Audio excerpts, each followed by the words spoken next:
E agora vamos voltar a falar sobre a morte do ex-delegado-geral da Polícia Civil de São Paulo, Rui Ferraz Fontes. É o repórter Fábio Diamante quem tem novas informações ao vivo direto da Praia Grande, onde aconteceu a execução. Uma boa noite para você, Fábio. O que você já conseguiu apurar sobre esse caso? Simone, boa noite a você, boa noite a todos. Olha, a polícia está trabalhando no local do crime aqui, bem atrás da gente. As perícias vão começar agora. O que já se sabe é que a Secretaria da Segurança Pública determinou a criação de uma força-tarefa que vai incluir os principais departamentos da Polícia Civil, o Departamento de Inteligência, o DEIC, o Departamento de Homicídios, que é o departamento responsável por fazer exatamente o local do crime. Então, essa é a primeira decisão que o governo do estado tomou. Existe a possibilidade, a gente não conseguiu confirmar ainda, que outras 2 pessoas tenham sido feridas aqui nesses tiros, não com gravidade, mas a gente ainda está tentando confirmar essa informação. Simone, é especular muito nesse momento. O que ninguém tem dúvida é que o PCC certamente está por trás da morte do Dr. Rui Ferraz Fontes. Ele foi o primeiro policial civil, o primeiro delegado a de fato enfrentar a facção, muito antes do Ministério Público entrar nessa briga. Ele foi o delegado que indiciou as mulheres dos líderes da facção, a mulher do Marcola, o Marcos Williams Herbas Camacho, o número 1 da facção. Primeira vez que ela foi presa exatamente pelo Dr. Rui, que já tentava atacar a lavagem de dinheiro. Ele era delegado titular da Delegacia de Roubo a Bancos, do DEIC em São Paulo, e é por isso que ele é o primeiro a enfrentar o PCC, porque os líderes do PCC começaram roubando bancos, roubando carros fortes. O Marcola, por mais de uma vez, em depoimentos a CPIs, em outros depoimentos à Justiça, ele sempre falou do Dr. Rui com uma certa rivalidade. Então ele era, na Polícia Civil, o precursor desse combate ao crime organizado. Atualmente ele trabalhava aqui na cidade, no litoral, ele era secretário de administração da cidade. Então o que a polícia entende é que existe o primeiro comando da capital por trás desse crime. Se é por causa desses 40 anos de atuação dele em relação ao crime organizado, ou por alguma coisa recente aqui na Baixada, todo mundo sabe que a Baixada é território dominado pelo primeiro comando da capital, a gente não sabe. Então precisa tentar, a polícia vai tentar aí entender qual é o estopim para a morte do Dr. Rui. Ele sempre foi um inimigo da facção, mas alguma coisa aconteceu, ou também existe a possibilidade de ser uma morte decretada lá atrás e o crime organizado, como costuma fazer, não esquece os seus inimigos e aguarda um momento como esse, em que ele estava saindo de um mercado, depois de um dia normal de trabalho, para executar o delegado-geral. É mais um capítulo dessa guerra com o crime organizado em São Paulo, que aparentemente em alguns momentos parece que a polícia está vencendo, que o Estado está conseguindo combater, mas, como a gente pode ver, isso não está acontecendo. O PCC continua enfrentando e desafiando as autoridades em São Paulo. Simone. Diamante, e que ironia do destino, porque esse delegado que enfrentou fortemente o PCC, ele se transfere para viver na Praia Grande, ou seja, no litoral de São Paulo, que é uma região de forte atuação do PCC. Tem várias evidências nos últimos anos da forte presença do PCC aí no litoral, não é mesmo? Isso mesmo, Simone. E o Dr. Rui Ferraz sabia disso. Ele sabia disso quando ele foi delegado-geral, depois ele se aposenta da Polícia Civil, e aí ele vem para cá para trabalhar na administração pública. A Secretaria de Administração mexe com questões sensíveis também, de obras, em relação ao zoneamento da cidade aqui especificamente. Então ele sabia disso. Ele escapou de uma tentativa de assalto. Escapou não, ele foi assaltado, que o ladrão que roubou o Dr. Rui aqui na praia não sabia que ele era um delegado de polícia e não achou a arma quando ele foi revistado, inclusive. Ele usava a arma não na cintura, nas costas, e aí quando o ladrão revistou o delegado, ele não viu a arma e aí ele de fato foi roubado. Naquele momento também ele correu um sério risco.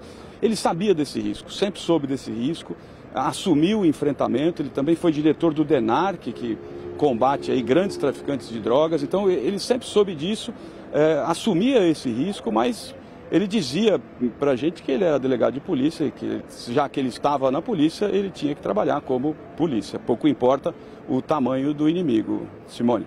É a última pessoa a dizer que tem medo, né? Agora, é impressionante a imagem da emboscada e a forma como eles atacam ali o carro onde está o delegado, né? Porque, num primeiro momento, o carro bate no ônibus, ou seja, ele é meio arrastado ali pelo ônibus, meio atropelado pelo ônibus, e aí em seguida vem o carro em que estão os criminosos, que saem armados de fuzis e começam a atirar na direção do carro onde estava o delegado. A gente sabe que várias testemunhas disseram que foram inúmeros disparos, poder de fogo realmente inquestionável, porque eles saem com fuzis nas mãos e aí depois eles conseguem fugir. Agora, Diamante, o que já se pode afirmar também é que essa perseguição começa no supermercado onde o delegado fazia compras, é isso, né?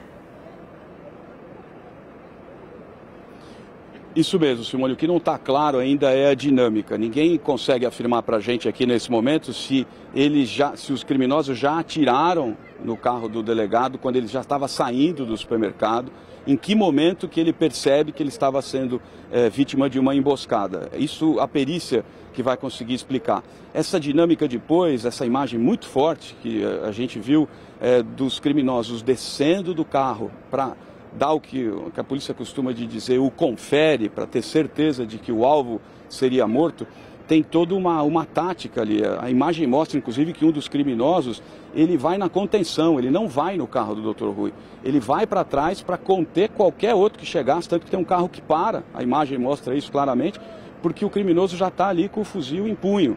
Quando eles voltam para o carro, depois de matarem o delegado, a gente consegue perceber também que eles estão com coletes à prova de bala, os criminosos. Então, nós não estamos falando de criminoso pequeno, não. É a ação do crime organizado que, se a gente voltar um pouco atrás, o Antônio Vinícius Gritzbach, o delator do PCC, foi morto no aeroporto de Cumbica, na Grande São Paulo. Da mesma forma, esse tipo de ataque, ele é típico de integrantes do crime organizado, o PCC, o primeiro comando da capital. Simone. E é por muito pouco que o delegado não escapa, porque se ele consegue passar antes do ônibus bater, ele teria conseguido escapar dos bandidos e, aliás, o ônibus teria conseguido conter o carro dos bandidos. Isso fica muito claro na imagem que a gente está vendo agora, é porque justamente o carro do policial, ele bate lá na frente, na dianteira do ônibus. E é por isso que dá tempo dos criminosos deixarem esse carro que você vê bem à esquerda e aí eles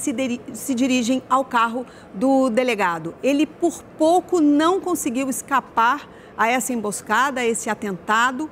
E, lamentavelmente, isso não aconteceu, porque realmente, se não tivesse tido a colisão com o ônibus, ele teria conseguido escapar com vida. Mas é uma avenida muito movimentada aí, né? Onde aconteceu essa emboscada. Sim, é uma avenida muito movimentada e, por isso, a importância da dinâmica do crime, Simone, porque a gente não sabe ainda se o delegado já estava ferido. Ele pode ter batido o carro também porque ele já tinha sido atingido por um tiro. É isso que a gente não sabe até agora, que a perícia vai conseguir responder.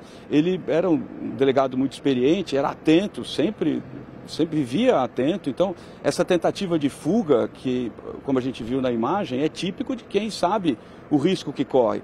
O que a gente não sabe até agora, pelo menos, é se ele já não estava ferido antes, por isso bateu o carro, ou se de fato ele bate no ônibus tentando fazer uma manobra aqui para conseguir de fato despistar os executores. Simone. Diamante, eu sei que você está limitado aí, porque a gente vê inclusive essas faixas aí de isolamento, mas se possível, vamos mostrar como é que está a movimentação atrás de você. Você está com o Claudemir Puga, né? Você pode, por favor, pedir para ele dar um passeio dentro do possível para a gente mostrar a quantidade de viaturas, né, da polícia que já está aí para apurar esse caso. Simone, o que a polícia fez agora? Agora é o momento da perícia, é o momento delicado, o corpo do delegado vai ser retirado de dentro do carro para que os peritos possam trabalhar. Então, esse cerco que foi feito aqui, exatamente para proteger a imagem, para que essa imagem não seja gravada. Tinha um pessoal ali na rodovia ao lado com celular, eles foram retirados pelos policiais. Então, aqui, esse momento é o de preservar não só a investigação, mas também a imagem, porque o ex-delegado-geral, o corpo dele vai ser retirado do carro agora. Esse é um momento muito importante mesmo, porque aqui os peritos vão conseguir entender exatamente como tudo aconteceu, trajetória de tiro, quantos disparos foram dados, calibre de arma, certamente tem cápsula de fuzil no chão, isso é importante também porque isso vira uma prova depois, caso a arma seja apreendida. Então esse é um momento que é importante para a polícia e que precisa ser feito dessa forma mesmo, com bastante calma e bastante cuidado. Sem dúvida, todo crime deixa vestígios e vestígios ajudam a recontar a história de um crime. SBT News, o maior canal de notícias do YouTube.